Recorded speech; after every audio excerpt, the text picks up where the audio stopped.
Hi, I'm Heidi Tucker, and welcome to High Five Live. I have been invited tonight to share my thoughts on doing a 10-day fast, which I just completed today. Nothing like going from, complete social media darkness to a live video. It's quite the stretch, but here I am talking about what I've learned during those 10 days. First, let me say I love High Five Live. What a great asset to be able to download or to really just tune in and find some interesting and enlightening subjects that can help us all. I encourage you to like the page, and that way you won't miss some of these great videos that come across every day on their Facebook page.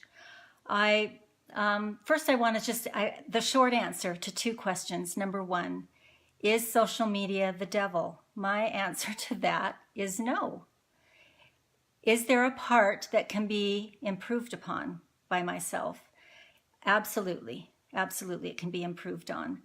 As I sat back, this was a little bit of a difficult fast for me to do because so much of my marketing and a lot of my my books, I've authored 2 books, Finding Hope in the Journey and Survey's Song. I do a lot of public speaking as well. So much of that takes place on social media.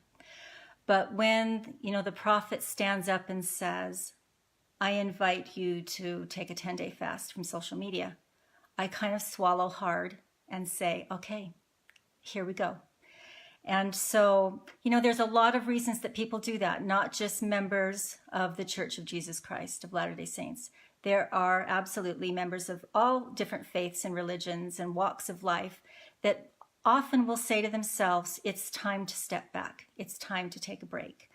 And I have never done that unless a trip into the wilderness facilitated that.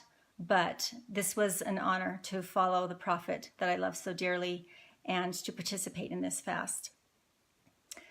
So, no, I don't believe that social media is evil and that the devil's a part of it. Yes, there are improvements that I can make. We know from studies that social media is superficial learning. Generally, things on the internet are superficial at best. We need to remove ourselves to get down deep in the learning and to really understand some insights and have that sink into our core to really understand.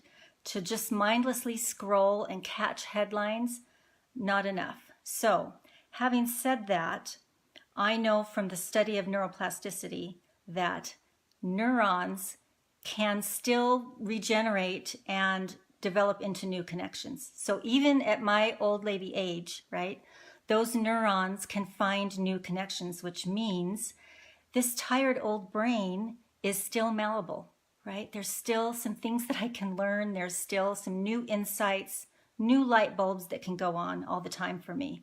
So I want to take full advantage of that. So having that understanding and stepping back and really sort of analyzing my own behavior and looking at how can I make this a more positive experience? How can I make social media a more positive experience for me so that I can get those little neurons making new connections? How can I do that in a better, more productive way? Number one, I need to follow positive people who are adding light to my life, who are influential, who say inspiring things that sort of help me get through the day a little bit easier with, some real insight and some real faith building experiences and words that help me throughout my day. People, individuals, as well as groups, people like High Five Live, perfect example. Someone like that who adds to my day, who adds light to my day. As I stepped back, I thought, I need to be a little bit more careful about what comes across my screen, if I can help it. So I want to follow people who add light to my life. The Church of Jesus Christ has incredible social media, right? And so when we check in on their videos and when we see some of those news feeds and things that come through on social media, fabulous. That's what I'm talking about. I want to see that because that helps me. That helps me know that I'm on the right path. That inspires me. It builds my faith. It builds my testimony. However, having said that, I remember that statement, it's superficial at best. And so it's my obligation to safeguard my own personal prayers, to safeguard my own study, to study the words of the gospel, and to pray and to ponder.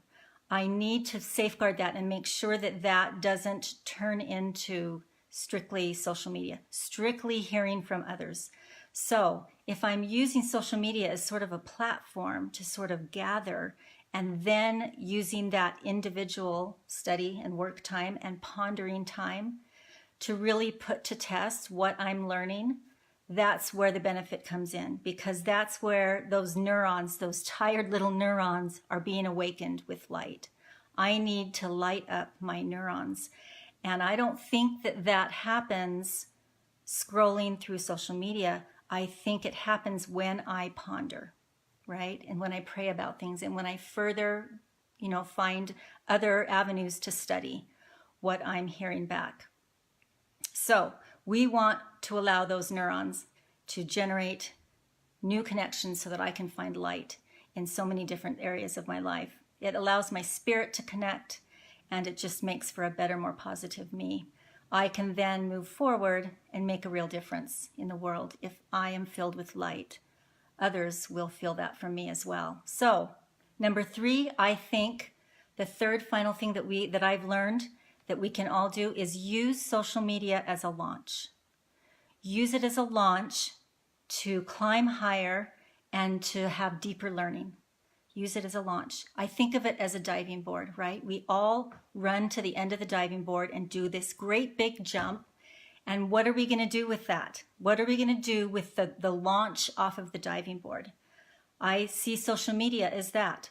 What am I going to do with the launch? Am I going to take it a step further? Am I going to go investigate what I'm seeing on social media? And am I going to do my own research? Am I going to pray about that? Am I going to ponder that in the back of my mind and figure out for me in my own life, how can I be better? How can I make a real difference in this life? How can I be a disciple of Christ? How can I serve someone? There may be devotionals or little snippets, little wonderful thoughts or quotes that we see on social media that are positive, that can prompt that kind of an action. See, that's the launch. It's what am I going to do with it? Am I going to do a beautiful swan dive? Am I going to throw a really cool new trick? Am I going to serve someone new? Am I going to find a new idea to put to use? Or am I going to belly flop, right? We can all just belly flop. And I see, if you want to put the analogy into social media, a belly flop is perhaps for me, it would mean endlessly scrolling, just turning your brain off and just endlessly scrolling, or checking back, over and over into sites that are not positive and uplifting. So let's move forward. Let's believe that we can make this better. Social media can be a beautiful tool into inspiring us to be better members of the church, better disciples of Christ. We can really go forward with some power and some light if we use it as a launch, individualize it, and really put to test some of the principles that we see online. Really take the time to ponder, because that's the power. The power is in the ponder, not in the search, not in the scroll. So I challenge all of you, as well as myself, let's move forward. Let's go make a difference in the world, and let's talk about it on social media so that we can share that with others and hopefully inspire them to do the same. Good to talk to you again. I've been on High Five Live several times. Love you guys. You're awesome. Let's go forward with a positive light.